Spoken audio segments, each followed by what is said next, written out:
அன்பு நெஞ்சங்களே, இறைவன் நமக்கு தந்த புதிய நாளிலே இறைவனுக்கு நன்றி கூறி இறை வார்த்தையால் நம் வாழ்வை மகிழ்விப்போம்.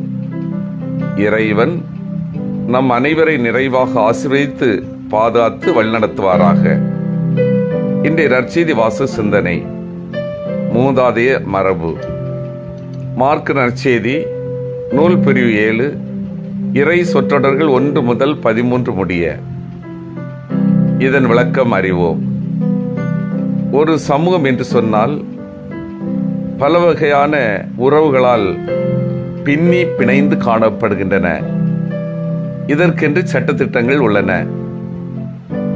சட்டத்திட்டங்கள் 2 வகையாக கூற முடியும். ஒன்று எழுதப்பட்ட சட்டங்கள், இரண்டாவது எழுதப்படாத சட்டங்கள். எழுதப்பட்ட சட்டங்களாக திரு அவை சார்ந்த சட்டம், அரசு சார்ந்த சட்டம் என்று உள்ளது. எழுதப்படாத சட்டங்கள் பழக்க வழக்கங்கள், பண்பாடு, இனம், மொழி, முன்னோர் வாழ்ந்த வாழ்வு அனுபவம். யூத மரபுகள் பற்றிய ஒரு மோதல் இங்கே விவரிக்கப்படுகின்றன. ஒன்று பரிசேய மறைநூல் அறிஞர்கள் குற்றச்சாட்டு, இரண்டாவது இயேசு அவர்களுக்கு விடுக்கும் அறைகூவல்.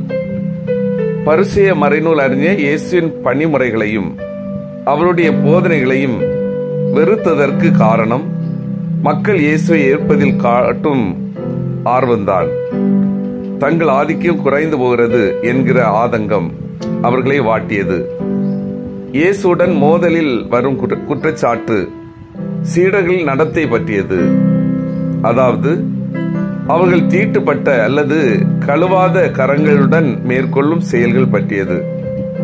கைகளை கழுவி உண்ணுதல், சந்தையில் வாங்கிய பொருட்களை கழுவுதல் போன்ற மேலோட்ட மரபுகள் ஐநூல் பாரம்பரியத்தின் கூறுகள் அல்ல. இது எழுதப்படாத சட்டம் சார்ந்தது. காலப்போக்கில் ஒரு சில சட்ட அறிஞர்கள் தாங்களாக உருவாக்கிய சில வாய்மொழி மரபுகளே இவை. பரிசேய மறைநூல் அறிஞர் ஆகியோரின் குற்றச்சாட்டை எதிர்க்கிறார் இயேசு. அவர்கள் சட்டத்தின் மனிதநேய கூறுகளை அலட்சியப்படுத்தி தேவையற்ற சில சில்லறை மரபுகளுக்கு முக்கியத்துவம் கொடுத்து தங்கள் அதிகாரத்தை காப்பாற்றிக் கொள்ள முயல்கின்றன. யூதர்கள் அடிக்கடி புறக்கணித்த மனிதநேய சட்டத்தை இயேசு அவர்களுக்கு நினைவூட்டுகிறார். தங்கள் பெற்றோரை பராமரிக்கும் கடமையிலிருந்து தங்களை விலக்கிக் கொள்ள ஒரு சில கபட உள்ளம் கொண்ட யூதர்கள் தங்கள் சொத்தில் ஒரு பகுதி கடவுளுக்கு அர்ப்பணமாக்குகிறோம் என்று ஆணையிட்டு தங்கள் பெற்றோரை புறக்கணித்து வந்தனர். அன்பார்ந்தவர்களே, இன்றைய கால சூழலில் தாய் தந்தையரை மதித்து அன்பு செய்து உதவி செய்வதற்கு பதிலாக அநாதை இல்லங்களுக்கு அனுப்பிவிடுகின்றன பலர்.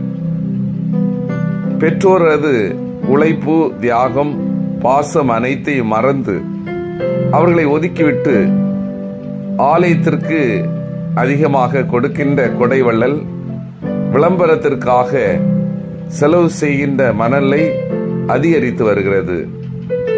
மனிதநேய செயல்களுக்கு முக்கியத்துவம் கொடுக்காமல் ஆடம்பர செலவுகளுக்கு அதிக முக்கியத்துவம் கொடுக்கும் நிலை வளர்கின்றது.